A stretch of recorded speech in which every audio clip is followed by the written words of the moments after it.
ஸ்ரீலங்காவை பொறுத்த வரைக்கும் கிழமை கணக்கில் மழைன்னு சொல்லி மக்கள் பாதிக்கப்பட்டாங்க. இப்போ மக்கள் பசியால் நிவாரணம்னு சொல்லி அலமோதி திரிகிறாங்க. அதாவது எமது ஸ்ரீலங்காவை பொறுத்த வரைக்கும் 65,610 சதுர கிலோமீட்டர், 23,332 மைல் பரப்பளவை கொண்டு தான் எமது ஸ்ரீலங்கா. 9 மாகாணம், 25 மாவட்டம், ஒட்டுமொத்த சனத்தொகை 2,25,00,000. இந்த மக்களிலே, அதாவது அவர்கள் ஏழையாக இருந்தாலும், நடுத்தரமானவர்களாக இருந்தாலும், பணக்காரர்களாக இருந்தாலும், அனைத்து மக்களும் பாதிக்கப்பட்டாங்க.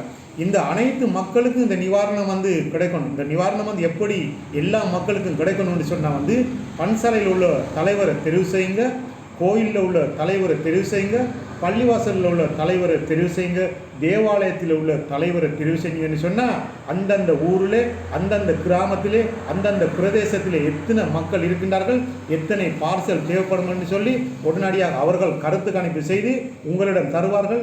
எல்லா மக்களுக்கும் அந்த நிவாரணம் கிடைப்பதற்கு இந்த நல்ல அரசாங்கம் உதவி செய்ய வேண்டும், உதவி செய்வார்கள் என்ற நம்பிக்கையோடு நான் கூறுகின்றேன். அது மாத்திரமல்ல, எமது நாட்டிலே இந்த நடத்த அனர்த்தத்துக்கு, அதாவது கடும் மழையின் காரணமாக மக்கள் அவதிப்பட்டு கொண்டிருக்கின்ற இந்த சந்தர்ப்பத்திலே இந்தியா ஓடி எங்களுக்கு உதவி செய்து கொண்டிருக்கின்றது.